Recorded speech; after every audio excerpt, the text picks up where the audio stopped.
अगर आप सच में चाहते हैं कि मैं जिंदा रहूं, तो फिर घर के सोफे से मुझे संदेश भेजने से थोड़ा ज़्यादा आप हरकत कर सकते हैं। हम सब मिल के कुछ कर सकते हैं ताकि ये सब ना हो।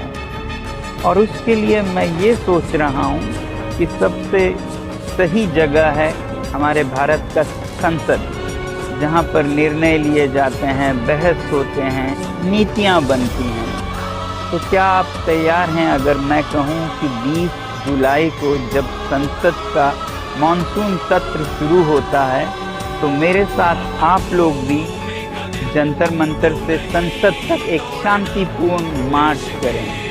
अगर ऐसा कर सकते हैं तो बहुत कुछ बदल सकता है।